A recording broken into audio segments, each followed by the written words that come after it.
child who lives with domestic violence lives in darkness. She sees things no child should see and hears things no child should hear. She struggles to separate her nightmares from reality because there's very little difference. The child who lives with domestic violence isn't afraid of the dark. She's afraid of her dad because the monster doesn't live in her closet. It's just down the hall. And when she grows up, she'll be more likely to be abused. And her brother, he'll be twice as likely to become a monster himself because that's the world they know. When a woman lives with domestic violence, she's completely devastated because the person she should be able to turn to has turned on her.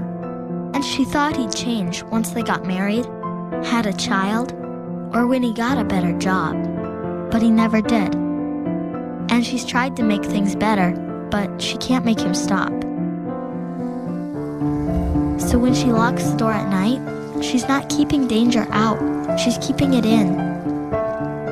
And she feels hopeless, ashamed, and completely trapped. When a woman lives with domestic violence, she hears voices.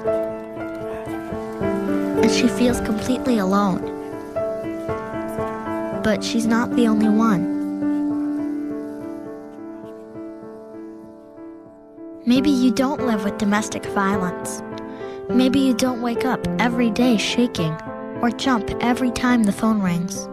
But maybe you should look a little harder. Maybe it's a friend, a coworker, or your neighbor. And maybe you could offer support, a number to call, or point to a way out. Your help could make all the difference. We need everyone to bring domestic violence into the light.